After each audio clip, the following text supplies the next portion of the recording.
આપણી કિંજલને કંઈ નહીં થાય. તમે ચિંતા કરવાનું બંધ કરો. चिंता क्या करूं छू चिंता मीरा रडवानु बंद कर दे सेजल सुलूची ना अरे किंजल मारा काळजाનો ટુકડો છે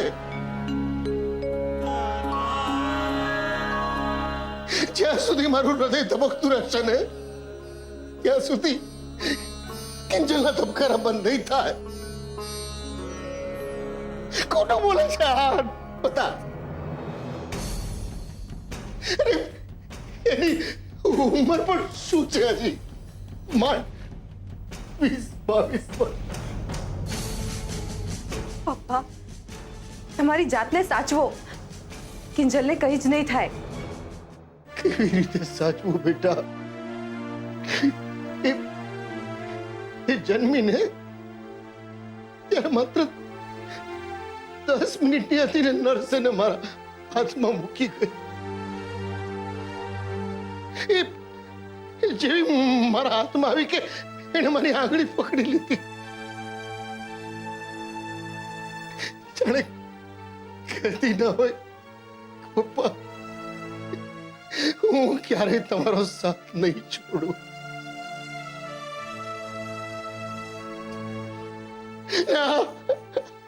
नर्स का जगह दुनिया छोड़ी गई. चुट्टू बोले छे रघु चुट्टू. આપણી કિંજલને કંઈ નહીં થાય.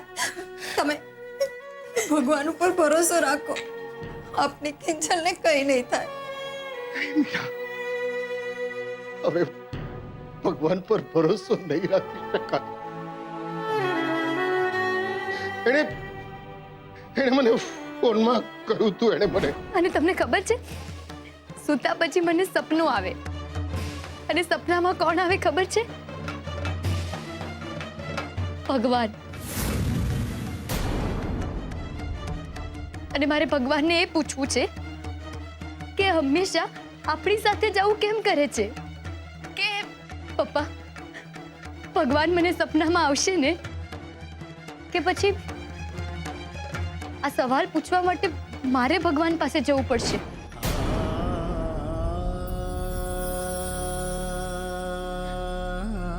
ભગવાન જો સપનામાં આવશે ને તો હું એમને પૂછીશ કહ્યું તું એને મને પણ હું જ ના સમજ્યો.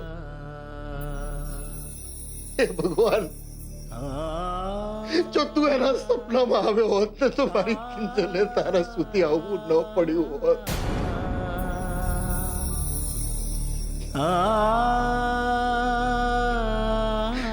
શું કરું?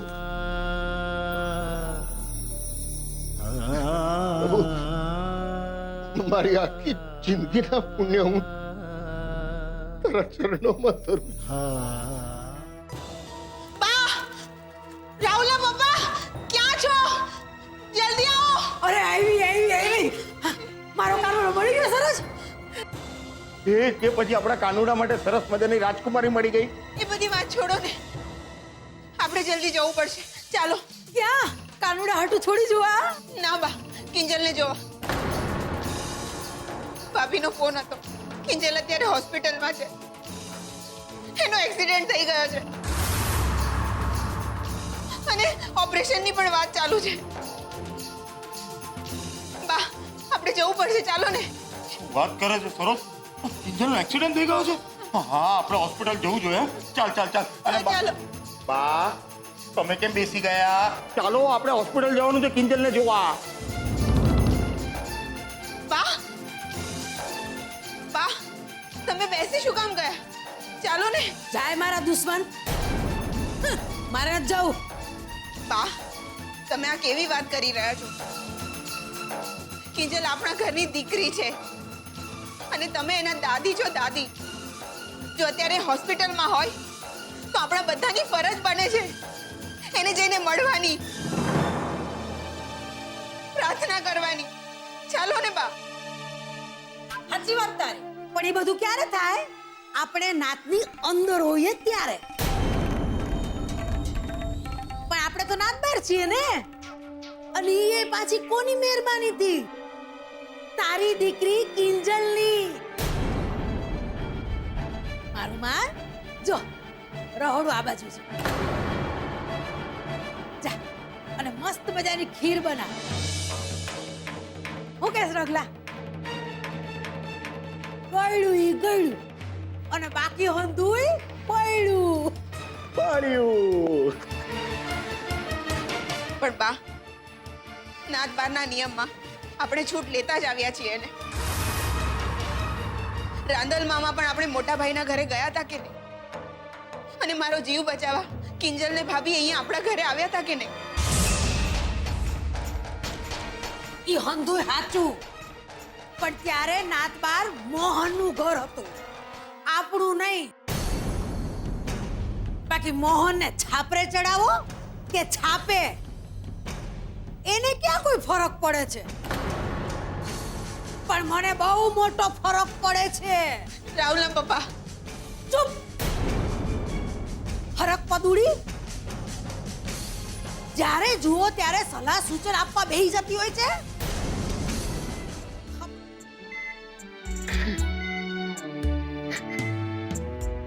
બેટા, મને ખબર છે તું જો ને, તું જો તો આ મોહન ભટ્ટ ધબકે છે. પણ મારી લાડલી પપ્પાનો ખોટે ખોટો વાત થોડો લેવાય. આખો ખોલ બેટા, મારી સામે જો. જો તું જન્મીને ત્યારથી હું તને જાણું છું. તારે પપ્પાની જેમ ચા બનાવી છે ને પપ્પાની જેમ દુકાન ચલાવી છે. તને તને ખબર છે લોકો તને જોઈને શું કહે છે? મોહન ભટ્ટના રંગરૂપ લીધા છે. પણ જ્યારે હું આ વાત સાંભળું છું ને ત્યારે હું શું વિચારું છું? હું કહું છું કે મારામાં મારી દીકરી જેટલી હિંમત નથી. પહેલા પણ નહોતી અને ત્યારે પણ નથી.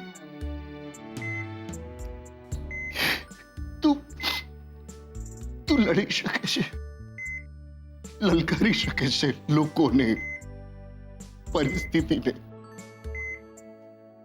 હું આ બધું નથી કરી શકતો બેટા.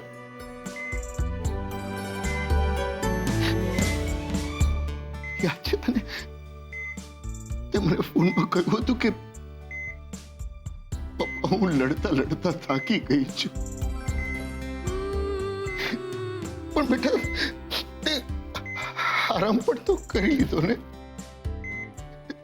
જાગને આખો ખોલ મારી સામે જો બેટા. યાદ છે મેં કહ્યું તું એકવાર બેટા કે આપણું સપનું ધૂળ ભેગું નથી થયું. ધૂળમાંથી સપનાને ઊભું કરવાનું છે. યાદ છે તને?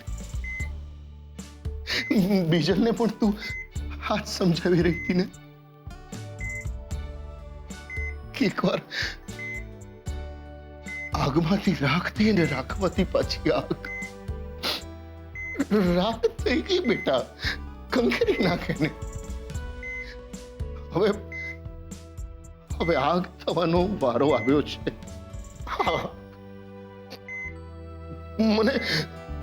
મને ખબર છે બેટા કે તું બોલી નથી શકતી. મારી વાતો તારા કાને પડે છે કે નહીં એ પણ મને ખબર નથી. પણ એટલી ખબર છે કે હું જે કઈ કહું છું ને એ તારા હૃદય સુધી પહોંચે છે. મને પૂરેપૂરો વિશ્વાસ છે બેટા કે તું મને હારવા નહીં દે. એટલે જ કહું છું બેટા,